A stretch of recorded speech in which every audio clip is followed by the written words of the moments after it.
सबसे पहले मित्रों, आज हमारे बीच भारतीय जनता पार्टी के वरिष्ठ नेता और पूर्व केंद्रीय मंत्री माननीय श्री रविशंकर प्रसाद जी उपस्थित हैं। मैं उनसे और साथ में भारतीय जनता पार्टी के राष्ट्रीय प्रवक्ता आरपी सिंह जी भी हैं। मैं माननीय रविशंकर प्रसाद जी से निवेदन करूंगा कि आज के प्रेस कॉन्फ्रेंस को संबोधित करें।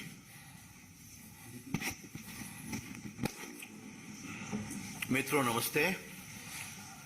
सबसे पहले आप सबों को नववर्ष की शुभकामनाएं, अभिनंदन। मित्रों, आज एक बहुत ही महत्वपूर्ण मामले में प्रेस से बात करने हम यहां उपस्थित थे अपने दोनों मित्रों के साथ, आरपी सिंह और के शर्मा। आज सुप्रीम कोर्ट का एक बहुत ही महत्वपूर्ण फैसला आया है,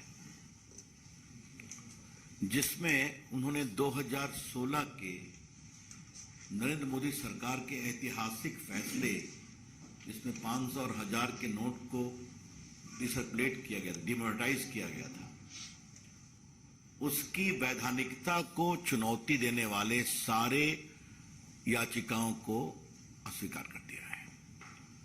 the Supreme Court today by a majority judgment of 4-1 has dismissed all the 58 writ petitions challenging the constitutional validity of the historic demonetization scheme launched in 2016 by the Shri Narendra Modi government. बहुत उसमें लंबी बहस की गई। आज judgement finally तो upload अभी होना बाकी है, लेकिन जो हम लोगों ने मालूम किया है उसके आधार पर 2-3 बातें बड़े विश्वास के साथ कही जा सकती हैं। पहला कि this whole exercise was done for a valid cause, namely removing fake currency, containing terror funding, black marketing etcetera. ये पूरी नीति टेरर फंडिंग, फेक करेंसी को रोकने के लिए और आपके money laundering etcetera, black marketing को रोकने के लिए की गई थी। और ये उद्देश्य सही है और गवर्नमेंट ये पॉलिसी डिसीजन ले सकती है, उसको लेने का अधिकार है। दूसरी बात जो कही गई थी कि आरबीआई से कोई कंसल्टेशन नहीं हुआ, बाकी नहीं हुआ, कोर्ट ने उसको भी रिजेक्ट किया और कहा कि आरबीआई से कंसल्टेशन हुआ था। स्वयं आरबीआई ने कोर्ट के सामने अपने वकील के द्वारा हुआ कि एक कंसल्टेशन हुआ था और कोर्ट ने यह भी कहा कि reserve bank of India act के सेक्शन 26(2) में का भी कोई वायलेशन नहीं है। ये इन सम एंड सब्सटेंस, और आपको मालूम है कि कोर्ट ने पूरे डिसीजन मेकिंग प्रोसेस को भी देखने की इच्छा जाहिर की थी, तो सील्ड कवर में वो भी दिया गया था। इसका मतलब यह हुआ कि कोर्ट ने पूरे डिसीजन मेकिंग प्रोसेस को सही पाया। The honourable Supreme Court by a majority judgment found the entire decision making process to be fair and reasonable. दूसरी बात, कोर्ट ने कहा कि the government has got the right and discretion to undertake economic policy decisions and those decisions have to be appreciated unless there is something arbitrariness in it. ये जो बात कही गई थी तो कोर्ट ने इसको भी स्वीकारा। एक माननीय न्यायमूर्ति जस्टिस नागरत्ना ने डिसेंटिंग जजमेंट दिया है, लेकिन आपको मैं बताना चाहूं उन्होंने भी क्या कहा है। The policy was well intentioned. I want to seriously emphasise upon that कि इस पॉलिसी की नीयत और नीति ठीक थी। It was well intentioned.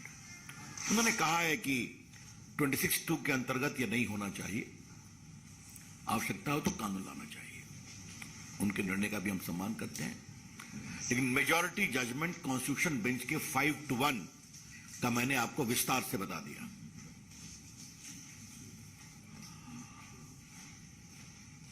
आज मुझे पार्टी के राष्ट्रीय मंच से कुछ गंभीर पॉलिटिकल सवाल उठाने हैं। कितना बड़ा तूफान हंगामा खड़ा किया गया था कांग्रेस पार्टी ने डिमोनेटाइजेशन को लेकर के। यह सिर्फ यही नहीं हुआ था, राहुल गांधी विदेश में भी जाते थे तो इसी के बारे में बोलते थे, आपको मालूम है। और दूसरी बात क्या है कि जिस तरीके से शब्दों का प्रयोग किया गया, बाकी किया गया, वो बहुत ही दुर्भाग्यपूर्ण है। एक बात हम बार बार कहते थे और बड़े गर्व से कहते थे कि डिमोनेटाइजेशन का उद्देश्य गरीब कल्याण भी है। The BJP was very firm in espousing the great commitment of Shri Narendra Modi ji that this is designed to subserve the interests of the poor, and secondly to bring in cleanliness in our economy, हमारे आर्थिक स्थिति में सफाई आए। आज मैं आपसे ये कहना चाहता हूं कि जिस तरीके से ट्रांसपेरेंसी आई है, और आज इस विषय को उठाने का दिन है, इस विषय को आज उठाने का दिन है, और मैं आपसे दो तीन बातें खाली आपकी जानकारी के लिए कहना चाहता हूं। डिजिटल पेमेंट में कितनी बड़ी गति आई है।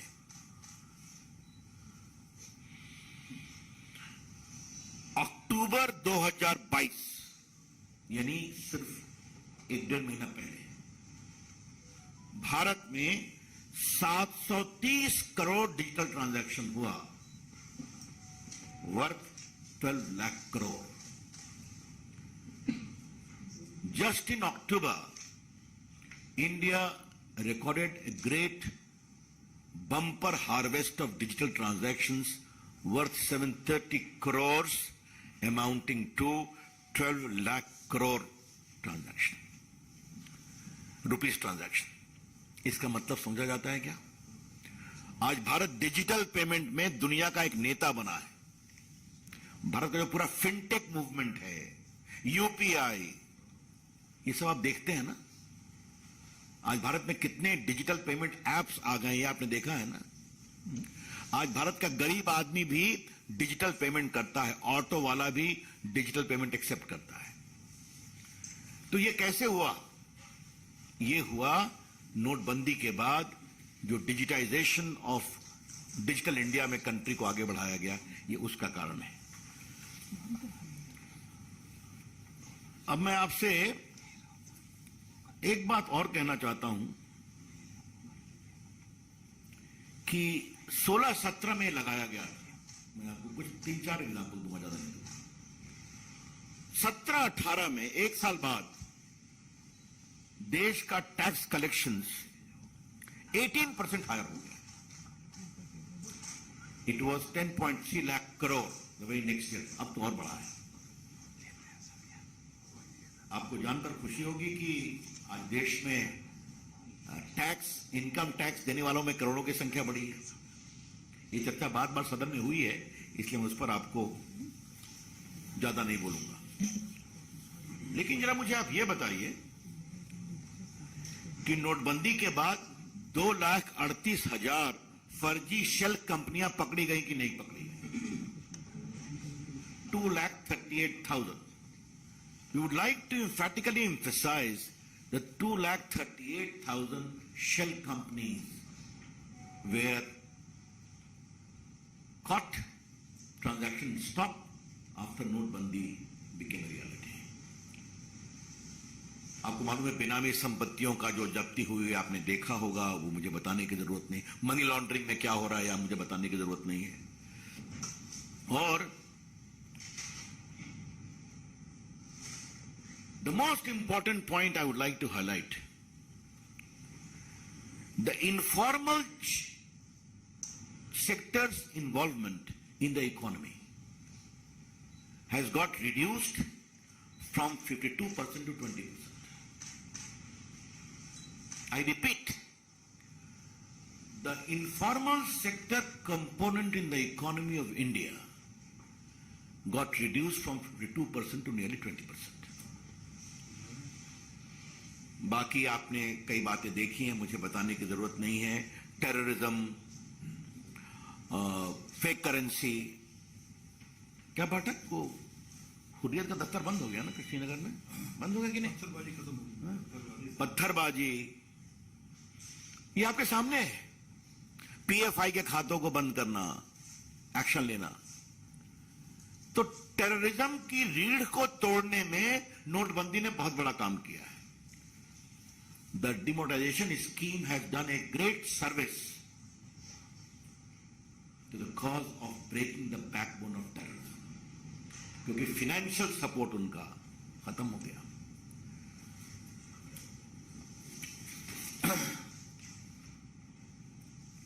और इसीलिए, if I can put it in a very frank term, demonetization policy is the biggest blow to terrorism. And I say so with full sense of responsibility.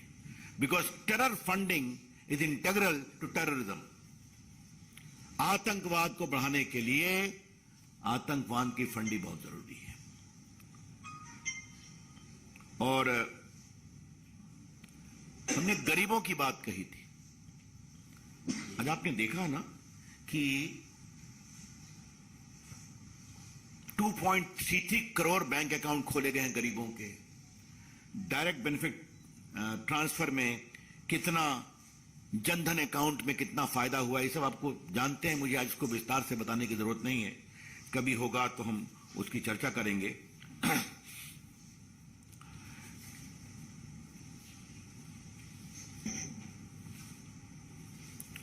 अब मैं आपसे एक बात और कहना चाहता हूं.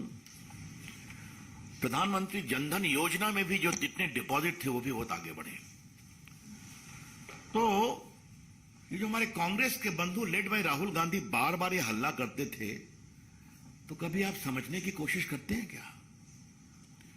क्योंकि राहुल गांधी जी के बारे में मैं एक बात कहूंगा, वो समझते हैं तभी जब कोर्ट का फैसला होता है, उसके पहले वो नहीं समझते. और मैं आपको एग्जांपल देता हूं, राफेल पर क्या क्या नहीं कहा उन्होंने. 19 का पूरा चुनाव जिस तरीके से उन्होंने हमारे प्रधानमंत्री के बारे में अपशब्द शर्मनाक कहे, उसको हम रिपीट नहीं कर सकते हैं. देश जनता ने जवाब दिया. जब सुप्रीम कोर्ट का फैसला आया तो ठंडे हो गए. और याद करिए, इन लोगों ने मिडिल मैन किकबैक्स को प्रोत्साहन देने के लिए भारत की वायुसेना को वर्षों तक नया प्लेन नहीं आने दिया था. डिमोनेटाइजेशन का तो हाल आप जानते ही हैं. टुडे आई वांट टू से with full sense of responsibility that Congress party in its own way promoted and protected informal economy elements in the country. और ये बात हम बड़ी जिम्मेवारी से कहना चाहते हैं. और पूरे पिछले 11 साल में जो कुछ हुआ, इस पर हम कई बार आपसे चर्चा कर चुके हैं, तो आज उसको बताने की आवश्यकता नहीं है. हमने कई बार बार बार आपसे कहा है कि किस तरीके से फैसले लिए गए पूर्व की सरकारों के द्वारा, ये आपने देखा होगा. तो एक बात आपको हम और बताना चाहते हैं. मैंने बताया डीबीटी में या पीएमजीवाई में या आपके पब्लिक डिस्ट्रीब्यूशन सिस्टम में जो पूरा हमने प्लग किया, वो तो अपनी जगह ही है. लीकेज को डिजिटल पेमेंट से, आधार लिंकेज से आपने देखा है. एक बात मैं आपसे और कहूंगा कि सिर्फ हम डिमोनेटाइजेशन पर ही नहीं रुके. हमने 2015 में black money, undisclosed foreign income and asset imposition of tax act भी बनाया था. I repeat, black money, undisclosed foreign income and assets and imposition of tax act.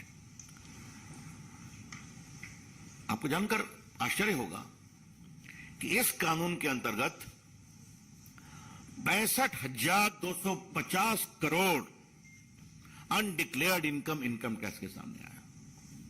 65,250 crore of previously undeclared income. तो हमारा खाली कहना यह है कि ये जो कुल बातें आपके सामने आई हैं, इस पर संसद में भी बहुत कहा गया है, तो इसके मोटे बिंदुओं को मुझे आपके सामने इंश्योर करना था। और आज सुप्रीम कोर्ट ने जो फैसला किया है वो एक बहुत ऐतिहासिक फैसला, उसका हम सम्मान करते हैं।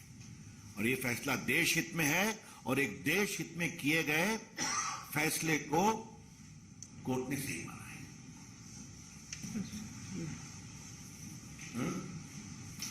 मैं आ रहा हूं। मित्रों, राहुल गांधी जी से एक सवाल। आपने देश भर में जो कैंपेन किया नोटबंदी के खिलाफ, आप सॉरी बोलेंगे जब सुप्रीम कोर्ट ने इसको सही माना? ये पहला सवाल है। पूरी कांग्रेस पार्टी का कैंपेन था, आपको मालूम है, अपने पुराने आप निकाल के देखिए अखबार की कथनों और न्यूज बाइट्स तो आपको समझ में आ जाएगा। कुछ सवाल उनके नेता और इस मामले के वकील चिदम्बरम साहब के बारे में भी करना है।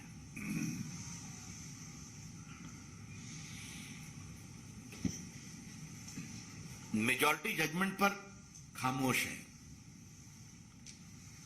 वो भी कहते हैं कि they have stayed clear of the questions of whether what is the utility of this. ठीक है, but very interesting, minority judgment. We are happy that the minority judgment has pointed out the illegality and the irregularity in the demonetization. It may only be a slap on the wrist of the government, but a welcome slap on the wrist. वाह भाई वाह चिदम्बरम साहब।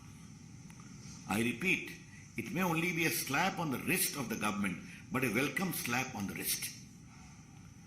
क्या बात है चिदम्बरम साहब, आप तो बहुत काबिल वकील हैं, वित्त मंत्री रहे हैं, सीनियर एडवोकेट हैं। मेजॉरिटी जजमेंट जिसने सब सही माना उस पर खामोश, और माइनॉरिटी को कहते हैं हमें थप्पड़ लगा, भले ही कलाई पे लगा। नॉर्मली मैं बोलता नहीं हूं मित्रों, लेकिन आज मुझे एक चीज बोलने की इच्छा है।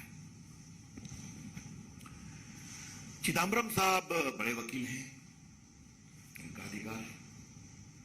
वो कांग्रेस पार्टी के नेता हैं, ये भी उनका अधिकार है। वो सांसद है, संसद में बोलने का भी अधिकार उनका अधिकार है। But Mr. Chidambaram, today I would like to gently remind you about one golden principle. Eminent peers of the legal profession have gently told us about a salutary rule of our profession. And that is, if you take up a matter inside the parliament or very openly politically, you should resist from taking the matter professionally. Chidambaram साहब ने खूब भाषण दिया सदन में, उनका अधिकार है। खूब धरने पर भी बैठे, उनका अधिकार है। और फिर कोर्ट में भी भाषण दिया, और उसके बाद ये भी कहा कि स्लैप लगा दिया।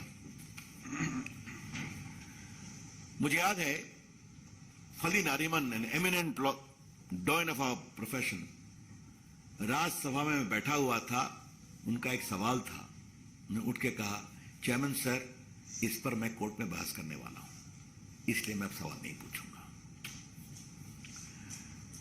आप में से बहुत वरिष्ठ मित्रों को याद होगा कि अरुण जेटली या हम, जब हम लोग पार्टी के प्रवक्ता थे, वो तो हम लोग के बहुत सीनियर लीडर थे, तो देखिए रवि, मैं इस पर केस बहस कर रहा हूं, इसका तू प्रेस कर ले। मुझे याद है कि जब मैं राम जन्मभूमि का केस बहस कर रहा था इलाहाबाद हाई कोर्ट में, मैंने राम जन्मभूमि के मामले पर पब्लिकली बोलना बंद कर दिया था। चिदम्बरम साहब, कभी कभी आपको लगता है कि पेशे की इस पुरानी वेल एस्टैब्लिश्ड तहजीब आपको याद कराई जाए। आप माने या नहीं माने तो आपका अधिकार है, but surely I condemn outright your comment on the minority judgment against the government. This is completely scandalous to say the least. You don't read the judgment properly, you don't read the judgment fully, you ignore with impunity the majority judgment and pick up the judgment of the minority honorable judge to say these kinds of uncharitable comment? Unfair, improper, condemnable. ये मैं अवश्य कहना चाहूंगा. जबकि जैसा मैंने बताया, minority जज ने स्वयं कहा था, the intention, it is a well intentioned policy. That's all from my friends. Thank you. I am open for questions.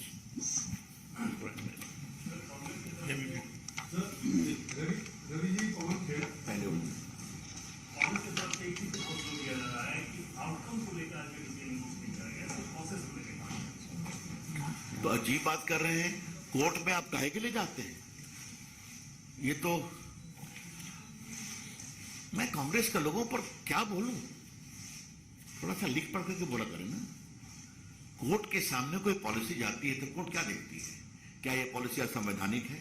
Number 1. क्या इसकी प्रक्रिया में कोई विसंगति है? नंबर 2. क्या यह आर्बिट्ररी है? तो कोर्ट ने सब पाया कि सही इंटेंशन है. तो उनके नेता लोग तो सदन में इसके गुना भाग बहुत करते रहे हैं ना 4 साल में, और जवाब भी मिलता रहा है, आगे भी मिलेगा. रवि जी पवन खेड़ा जी ने बयान दिया, उन्होंने कहा कि नोटबंदी के फैसले से सभी सेक्टर बर्बाद हो गया, लाखों नौकरियां चली गई. अगर हिम्मत है तो प्रधानमंत्री जी एक प्रेस कॉन्फ्रेंस करके दिखाएं. देखिए, ऐसा है, मैं आपसे एक ही बात कहना चाहूंगा कि इस तरह की टिप्पणियां उनकी होती रहती हैं. हमने इसके कंक्रीट फायदे आपको दिखा दिया, कैसे इससे टेररिज्म की फंडिंग, फेक करेंसी, आपके फिक्टिशियस फेक कंपनीज, इसका नियंत्रण हुआ. मैंने बताया कि कैसे इकोनॉमी फॉर्मलाइज हुई. आज भारत में स्टार्टअप मूवमेंट बढ़ा, डिजिटल पेमेंट बढ़ा. अब इसको नहीं देखते हैं तो छोड़ दीजिए. एमएसएमई के लिए हम लोग बहुत कुछ कर चुके हैं, और पूरा जो कोरोना काल है आपने देखा होगा, उसमें डिजिटल पेमेंट ने क्या काम किया. वैसे आज मैं उनको एक चीज दिखाना चाहूंगा. आज के अखबार में एक बहुत बड़ी खबर छपी है, पता नहीं वो देखते हैं कि नहीं, तो आपने पूछा तो मैंने कहा दिखाई दूं. ये आज का अखबार है, मैं आपके सामने अखबार का नाम ले रहा हूं, इकोनॉमिक टाइम्स. जो एप्पल कंपनी की फैक्ट्रियां लगी हैं सप्लायर्स, 50,000 लोगों को नौकरी मिली है. देश के मोबाइल मैन्युफैक्चरिंग को करने में मेरी कुछ भूमिका रही है, 274. तो आज तो कई जगह हो रहे हैं विषय. देखिए, चलिए, छोड़िए. यस संजय जी. रवि जी मेरा एक सवाल है. बीजेपी के वरिष्ठ नेता हैं सुशील कुमार मोदी, पार्लियामेंट में उन्होंने सवाल खड़ा किया था कि 2,000 रुपए का जो नोट है वो बंद करना चाहिए, क्योंकि नोटबंदी का जो मकसद था उसको ये 2,000 का नोट. मैं यहां पर पार्टी का विचार आज के निर्णय पर देने के लिए बैठा. मित्र सुशील मोदी ने एक सांसद के रूप में जो टिप्पणी की है, उसको मुझे टिप्पणी नहीं करना है. तो आज आपने कहा कि माफी मांगनी थी राहुल गांधी को, और कांग्रेस पार्टी पूरी इस पूरे कैंपेन के खिलाफ थी.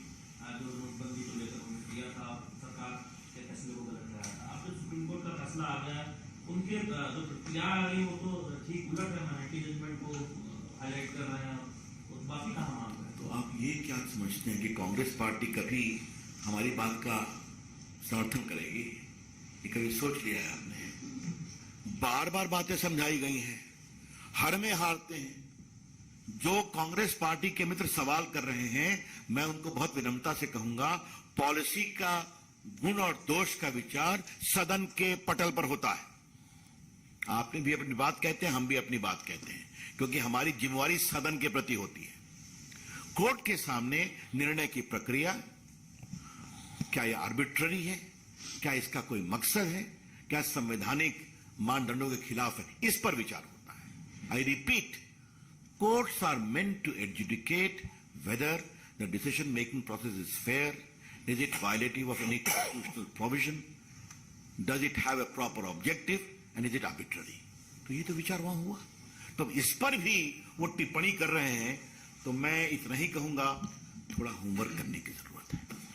Sir, as you said that Rahul Gandhi should come and apologize, because there was a campaign by the Congress party throughout all these years that demonetization was copied on the economy. But today Congress party is coming out and they're saying they're not talking about the objective. They're putting out selective court arguments, and they're saying it's not about the objective, it's about the consequences. And again, they are putting it, they have come up with a press conference. But do you think after all this, all the allegations that have been leveled by Congress party will come to rest? or not? देखिए, Congress party गरीब विरोधी है। Demonetisation का सबसे बड़ा फायदा देश के गरीबों को हुआ है। उनको मैंने बताया किस तरह से डिजिटल पेमेंट बढ़ा है, डिलीवरी बढ़ी है, डीबीटी बढ़ा है, लीकेज खत्म हुआ है। तो कांग्रेस पार्टी को इससे परेशानी होती है, गरीबों के लिए जो ईमानदारी से काम होते हैं। और दूसरा, कांग्रेस पार्टी का रुख टेरर फंडिंग और शेल कंपनी के खिलाफ हमेशा दोहरा रहा है, इससे उनको परेशानी होती है।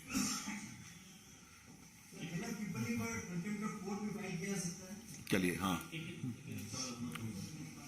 नीतिगत फैसलों पर पिछले कुछ सालों में देखें तो कोर्ट जाने की एक प्रवृत्ति बढ़ी है कुछ खास लोगों में, तो क्या उन लोगों के लिए भी सबक है कि इस तरह? देखिए, कोर्ट ने कई बार पीआईएल पर स्वयं टिप्पणी की है। हम पीआईएल करने वालों का सम्मान करते हैं। मैंने स्वयं ही अपने जीवन में कई महत्वपूर्ण पीआईएल किया। चिदम्बरम साहब, मैं बता दूं कि जब मैं फॉर्डर स्कैम का केस बहस कर रहा था, जिसमें बहुतों को जेल हुई, तब भी मैं प्रेस कॉन्फ्रेंस नहीं करता था, सिर्फ कोर्ट की प्रोसीडिंग पर ही टिप्पणी करता था। तो आज मुझे एकाएक ध्यान आया। लेकिन कुछ लोग हमारे मित्र हैं, वकील लोग, हेडलाइन देखते हैं, चले जाते हैं कोर्ट में, उनका अधिकार है। जरूर कोर्ट देखेगा, और मैं क्या बताऊं, दैट्स ऑल।